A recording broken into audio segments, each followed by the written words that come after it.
What's up guys, Bionic here and welcome to another Raid Shadow Legends video. It's actually going to be a re-upload of my Zargala build because I left out the Masteries and I feel bad about it and I want you guys to have a complete video. So I'm going to take it down and then I'm going to post this new one in its replacement. But what I'm going to do is basically stitch back my old video with this new one. So the guys that have seen the video already will basically see part of the same thing but with a few added things. Okay, so let's jump right in. Now Zargala is an amazing champion because one, she hits really hard, but also because she brings two crucial debuffs to everything that she does. That is a weaken on her A1. She also has the not crack armor, but devastate skill, which will activate her crack armor skill if it kills someone. So it's basically like a second AoE when you get that kill. And then of course the crack armor skill itself, which is a triple hit skill that also has the 60% decreased defense, which can be increased up to a 75% chance to land and a 4-turn cooldown. Now Zargala is like a good replacement to War Maiden, but she doesn't exactly debuff as well as War Maiden. She just hits a lot harder. So anyway, I'm going to show you guys where I use her first, then we're going to talk about her gear, the way that I built her, her masteries, and so on, and so then you guys will have a better understanding how I use her throughout my account. So let's jump right in.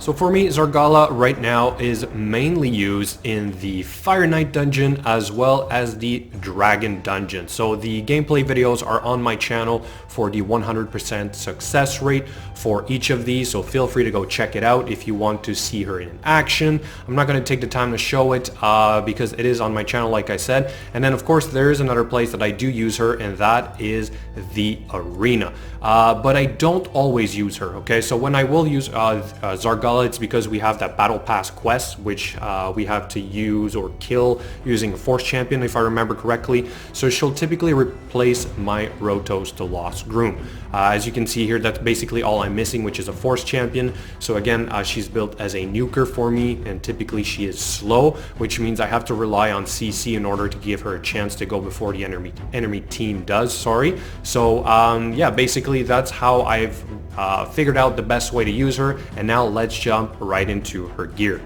So the gear is pretty straightforward.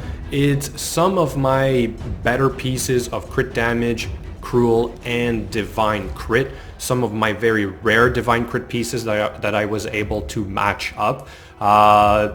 Basically, you're aiming for obviously speed, but more importantly crit rate and crit damage, and then attack probably being not too close behind, and of course some accuracy if you want her to land her debuffs. But again, I typically do not only use her for her debuffs. It is important in the dungeons, but you can usually get away with being around 200 accuracy, and you'll see that I don't currently have that, but that is because I have not finished leveling her gear, and since it works with this right now, I'm not in a hurry to finish leveling her gear. So as a 100% free-to-play player, that is always something that I keep in mind. If it is working and I don't need to spend more silver towards this champion or her gear, I'm not going to do it. I'm going to save it for something that's more important that will help me progress somewhere else.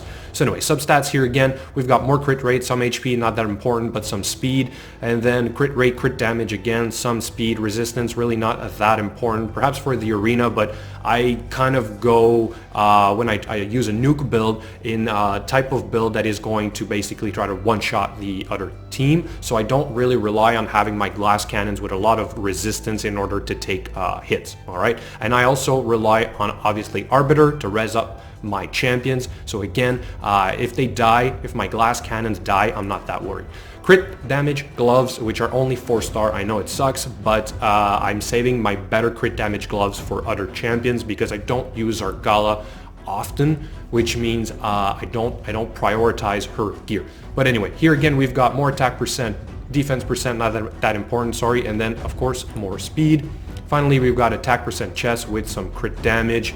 Substats also not that great here. Speed boots with some crit rate once again. And then we've got the ring with flat attack percent, HP percent, which is good. Crit damage amulet, once again, not fully leveled, so I will eventually finish that unless I get a better piece at one point. And of course, an accuracy banner.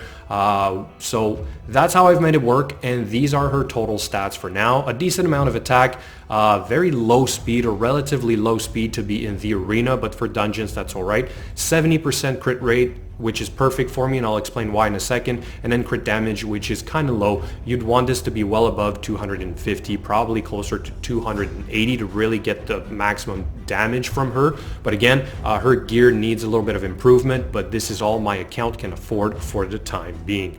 Alright, now let's go over the rest of her build, which is what I forgot to present in the other video. I do apologize for that. So I did say that I'd had her at 70% crit rate, and there was a reason for that. That is because I sometimes use her with Seer, so she provides the extra 30% crit rate that I need in order to get my 100%. And also, my Zargala was sometimes used as a debuffer first in the arena, which means I was more relying on her to go second to get that to land. So you'll see that her masteries are a little different, so I'll show her masteries right now. Before I do so, I want to point out that her skills are all maxed out. You definitely want to get the cooldown reduction on her A2 and A3. A1 is not as important, but I decided to finish it. So here's her old masteries that I worked with for a long time, because like I said, she was going second, so I felt like this was more important in the arena. But now I'm going to do them over and show to you guys typically what I would do for a nuker type or a one-shot type of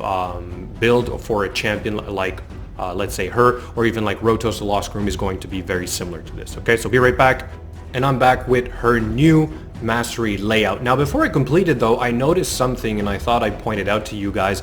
You notice how I removed Lore of Steel? Yeah, that's what it's called, Lore of Steel. And look at her stats. Her crit rate went down. And I thought it was only affecting the basic sets, but from what I understand, this should be at 70% because I did not change her gear. It's also affecting the divine sets. Now, maybe I'm still a noob or something, but I did not know that. So we're going to put this right back in there and go check the stats. Yeah, right back at 70%. Interesting. Okay, so there you go. I learned something new today. Anyway, so let's finish your masteries. So this is what I typically use when I do a nuke champion that's going last in my arena team. And you'll notice that I do like to use this mastery because I love to try and use stun as much as possible. I showed my my Torment build, which is in a stun set. I also have my Harvest Jack, which is not currently in a stun set, but I would love to get him in a stun set as well. I also sometimes use my Seer, which has a sleep on one of her skills, and Torment also has the freeze debuff. Okay, so this 12% is pretty big. I like to use it as much as possible, but it doesn't always work out. Now you may want to perhaps instead use Wrath of the Slain, or perhaps Bring It Down. A Cycle of Violence on a champion that does not have an enemy max HP, might not be the best, but because I also use her in the dungeons and faction wars, if she gets a really strong hit, the Cycle of Violence might trigger anyway. Okay, so like I said, this is how I decided to build her. These are the masteries that I would typically use on a champion like this. Let's move on.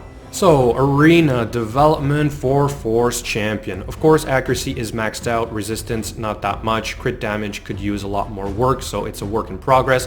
Defense, but that is because I focus on defense a little bit more since the priority is the clan boss, at least that's the way I see it, so I want my champions there to perform better as quickly as possible. Attack is kind of high, but the attack for magic and the attack for force is something I focused on very early on in the game, back when I, didn't quite know what I was doing. So for now, it's alright. I'm not going to level this anymore. I would probably work on the resistance and crit damage, and then maybe HP. You can kind of see that I'm trying to get everything up to 5 at least, and then I think that will be sufficient. So right now I am in platinum tier. Okay, so my stats are boosted even more by 25% for HP, attack, and defense. So that is something to consider when you are going to compare your stats with my stats. So again, that's going to be it, guys. Just a really quick build and guide for Zargala. This is how I'm using her. Of course, you can build her better with perhaps using a Savage set or a 3 Cruel set.